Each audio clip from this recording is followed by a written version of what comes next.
Okay, so first up, I took this thin piece of plywood. It's probably about the same quality as like a Dollar Tree sign.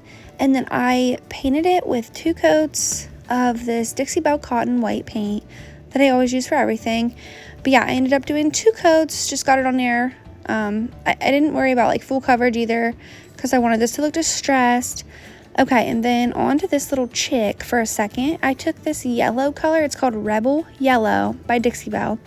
And I just painted this chick yellow. And I end up going in with like yellow, and I take a little bit of white also and kind of distress it. And then I go in with some wax and distress it also.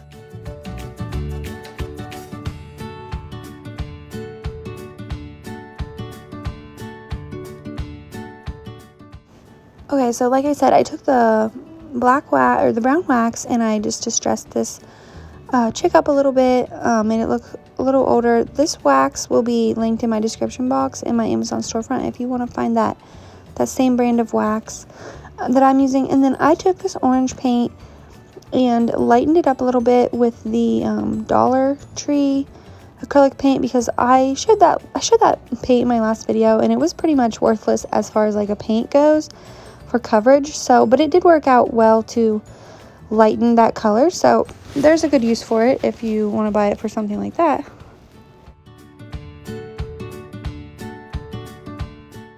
So yeah, there's the beak, and then I took the end of my paintbrush and just made like a little eyeball right here on the front side there, and that was that.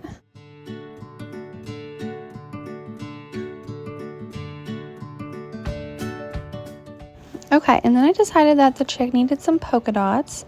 So I took my little spouncer thingy and went all the way around the chick's body and made polka dots.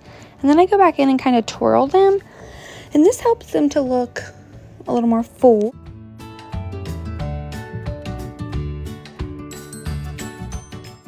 Okay, and then onto this little decal I printed out with my Cricut. So I'm just showing myself weeding it here. I'm taking out all the insides on this one because I'm getting ready to use this as a stencil. So yeah, you just take out the inner part, whereas normally you would take out the background part. Like instead of taking off the letters, you'd take off the behind the letters. But anyway, I'm getting ready to use this as a stencil, so that's why I'm doing it like this.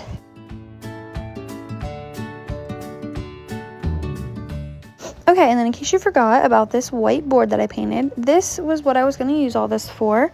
I painted the chick so I could put it on here, and then I printed off this quote so I could stencil it onto this board.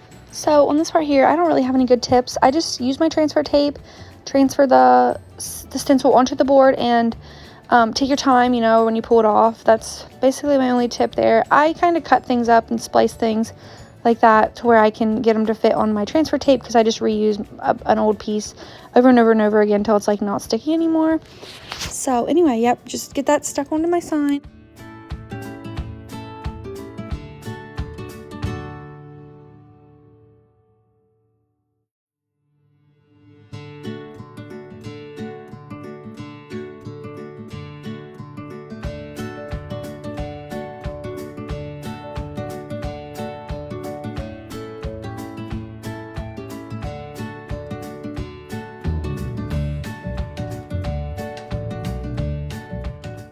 Okay, and as you can see, I like lost the little inner pieces of my A and my R, so I had to pull those off and stick those on. And then I left all of this in here pretty much, but I sped it up so you could see how kind of long and tedious the process is for stenciling with your Cricut. Anyway, it's tedious. It ends up being worth it in the end, but it's definitely tedious and it's time consuming. So basically, sometimes I just feel like if I'm going to stencil, I would rather use a already made stencil sometimes. Okay, and then I just went through with my finger and kind of made sure that this was all stuck down as best as I could. And I do end up messing up here at the end, and you'll see that. But anyway, I took some brown acrylic paint and just stenciled that all in, peeled it off there, and you can see like I messed up on the G. And I did go back in and blow dry like right there before I pulled off the letters. That way, you know, you won't like smear the paint while you're trying to take off the inner parts. And then I painted the flower yellow, put a little brown dab in the middle, and that was all there was to that part. And then I went back in with my white paint and touched up right there where around the G, so you couldn't see that as much. And to be honest, now looking back in this video, it looks like I should have done another little layer of white paint over that G, but anyway, I didn't notice at the time for some reason. So anyway, I took some of this black or brown wax and just distressed the board all over real lightly though. I didn't want to go crazy here.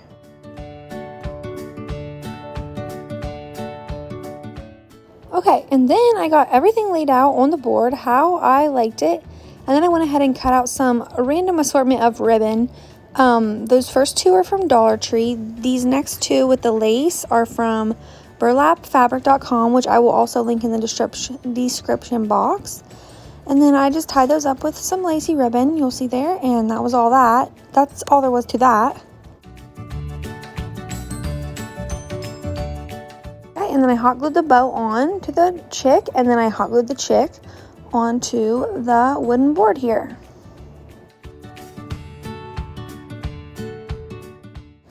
Okay, and then I also took a little staple with my staple gun and put it underneath the bow there and stapled that on to the board just for some extra security. And then I took these unpainted wooden dowels. These are from Dollar Tree.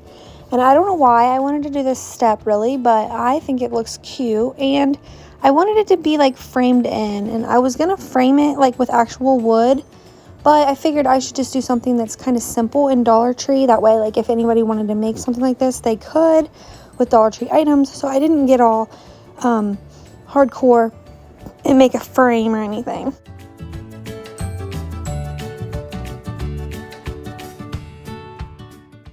Okay, and then once I laid them all down and got them glued, I decided to dry brush this a little bit. And I got a little wild right there, not going to lie. But I go back in with some white and kind of blend it up a little bit. And like I said before, looking back now, I feel like I could have blended that a little bit more. But I don't know. The sign turns out really good in the end. So anyway. Okay, and not shown here, I take some wood beads and glue to the corners. And here's a look at how it turned out. Like I said, I think it turns out really cute. And all the blending and stuff was fine. So anyway, looks good. Okay, and then moving on to this last sign. This was a $3 cabinet door from Habitat for Humanity Restore, and I just decided to paint it all white. I used my cotton again, couple coats, same old. And the little disclaimer, I am perfectly aware that I could take wood putty and fill in all the holes on this, but in the end of my projects, a lot of times the holes in things don't bother me because I like the rustic look, and I think those holes give it like an old worn, it just adds to the old worn look of things. So it never usually really bothers me. But if it does bother you that there's holes like where the old cupboard door handle was, definitely for sure, you know, do your thing and wood putty them in if you don't like that. But like I said, I don't get worked up about that. So anyway, I took on the edges there, I took some brown apple barrel paint, and that's how I did the edges. That was just a brown and a black. I just kind of kept dry brushing across there until I got it how I liked it. And then here, I didn't bore you with the weeding process and the transfer tape and all that. I just got the stencil on the cupboard door and I went ahead and stenciled it. And you'll see here, same process. So I didn't want to share the whole thing again. Okay, that is my favorite part, removing the stencil. Okay, so like I said, I did blow dry that because when you take off these little pieces on the inside especially, and it's not all the way dry, you'll just smear everything everywhere. So it's better for that to be dry.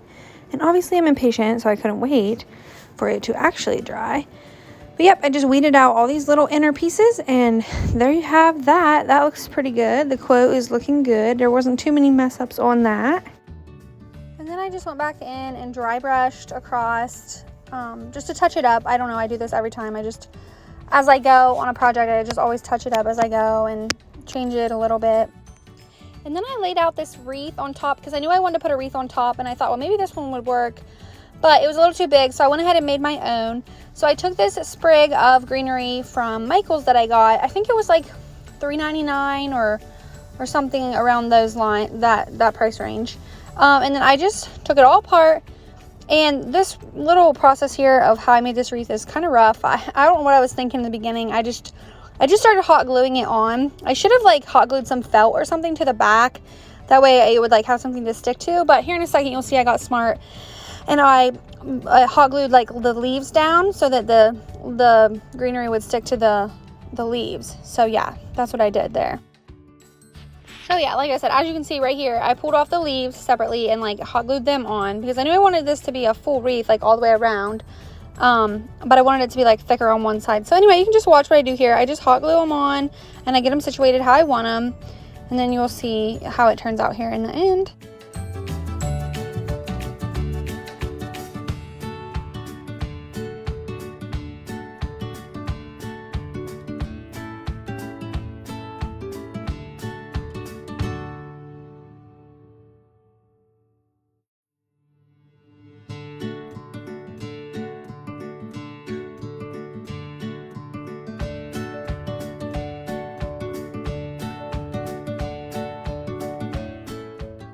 And then as you can see here, a few of the pieces kind of stuck out. So I just like hot glued them in toward the middle of the wreath so that it wasn't, you know, like a weird shape. It was more of a circle, you know, like it should be.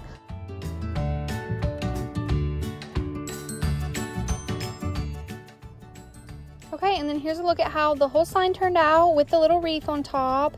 And here's how I styled it on our little antique hutch in our entryway, and I just love it. I think this is one of my favorite DIYs I've ever probably done. It's very cute, and it was only $3 plus the wreath, which was, I mean, it was under $10 total, so it was really exciting. That's really exciting. Okay, and then this is just a little project that I went ahead and left it in the video. I almost didn't because all I did was paint this, and I didn't really have a way, I didn't really style it up cute or anything. I didn't really know what to do with it, but I just want to leave it in here to show you like an idea if you wanted to paint it like this. But yeah, I just want to leave it in case like somebody is looking for an idea on how to paint it. And then I made a little bow to add on it and some raffia. I added all that, made a cute little bow, and I think, I mean, it would look really cute like in a vignette, like if I had some other similar items, similar colors to sit with it on like a shelf or something, it would look really cute.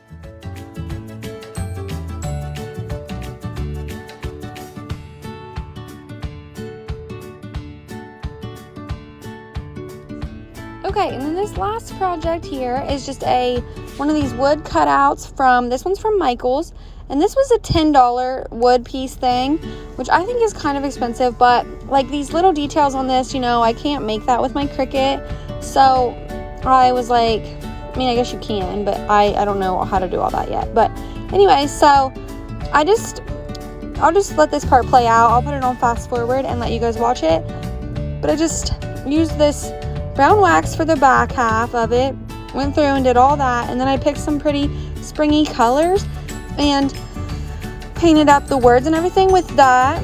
But yeah, I'll just let this play out and you guys can watch me paint.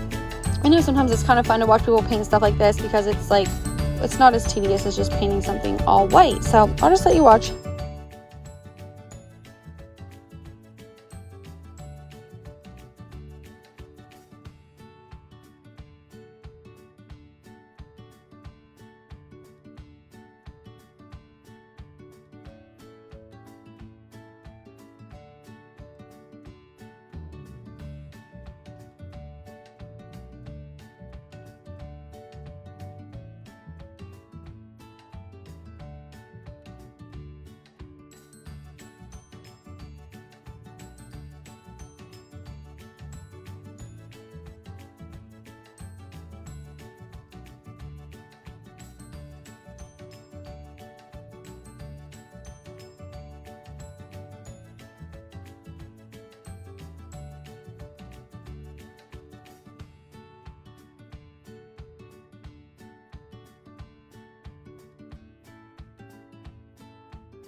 Okay, so we got it all painted up nice and cute, and then of course I had to add a little bow to the top just for an extra little cute decoration. And I just made a crisscross bow with some of the random springy ribbons that I had on hand, hot glued it on there. And then here is a look at how it turned out.